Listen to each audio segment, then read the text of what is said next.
ಆಮೇಲೆ ಇದು ಇದು ಮಾಡಿದಾಗ ಇಲ್ಲಿ ಇದು ಇದರಲ್ಲಿ ಹಾವು ನೋಡಿದಾಗ ಹಾವು ಡಿಸ್ಟರ್ಬ್ ಮಾಡಲೇಬಾರ್ದು. ಅದನ್ನ ಅಲ್ಲೇ ನೋಡ್ಕೊಂಡು ವಾಚ್ ಮಾಡ್ಬೇಕಷ್ಟೇ. ಡಿಸ್ಟರ್ಬ್ ಮಾಡಿದ್ರೆ ಇಲ್ಲ ಗಾಬರಿಗೆ ನಿಮ್ಮ ಹತ್ರಕ್ಕೆ ಬರ್ಬೋದು, ಬೇರೆ ಏನೋ ತೊಂದರೆ ಆಗ್ಬೋದು. ಓಕೆ, ಅದು ತುಂಬ ಹೊತ್ತು ಆಗಿ ಇಲ್ಲಿ ನಮ್ಗೆ ಕಾಲ್ ಮಾಡಿದ್ರೆ ಸಾಕು, ನಾವು ಬಂದ್ಬಿಡ್ತೀವಿ. ನೋಡೋಣ ಸರ್ ಯಾವ ಇದೆ ಅಂತ. ಓಕೆ, ನೀವು ಹಾವು ನೋಡಿ ಕಮೆಂಟ್ ಮಾಡಿ ಯಾವ ಹಾವು ಅಂತ. ಓಕೆನಾ?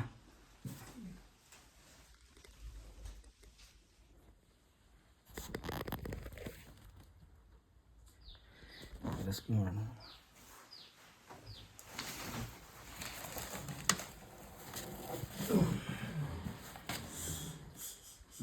ಓ, ತುಂಬ ಸೈಜ್ ಐತೆ, ಸಖತ್ ಸೈಜ್ ಐತೆ.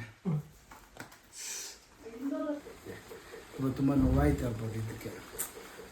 ನಾವಾದರೆ ಎಲ್ಲ ಹೇಳ್ಕೊತೀವಿ, ಊಟ ಪೂರ್ತಿ ಕೇಳ್ಕೊತೀವಿ, ಮತ್ತು ನೋವಾದ್ರೆಲ್ಲ ಡಾಕ್ಟರ್ ತ ಹೋಗ್ತೀವಿ. ಆದರೆ ಇದು ಯಾರು ಹೋಗುತ್ತೆ? ಇದು natural.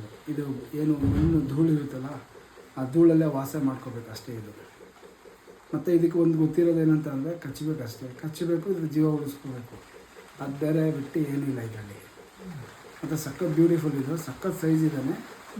Browns back tree snake ಅಂದರೆ ರಾಮಬಾಣ ನಾವು. ಇದು ಯಾವಾಗ ಇಗ್ರೇಸ್ ಆಗುತ್ತೆ, ಬಾಡಿನ ಓಪನ್ ಮಾಡಿದಾಗ ಆ ಲೈನಲ್ಲಿ ಬ್ಲೂ ಪ್ಯಾಚಸ್ಗಳು ಕಾಣ್ತಾರೆ, ಸಕ್ಕತ್ತಾಗಿದೆ. ಓಕೆನಾ? ಇದು ಯಾವಾಗಲೂ ಮರದ ಮೇಲುಗಳ ಮೇಲೆ ಇರುತ್ತೆ. ಮನೆಗಳು ಬರುತ್ತೆ ಅಂತ ಅಂದರೆ ಇಲ್ಲಿ ಪಲ್ಲಿಗಳು ಜಾಸ್ತಿ ಆಗಿರುತ್ತೆ. ಹೆಸರು ವಿಲ್ಫ್ರೆಡ್ ರೋಮಿಯೋ ಮಸ್ಕರಿನಸ್ ಅಷ್ಟೇ.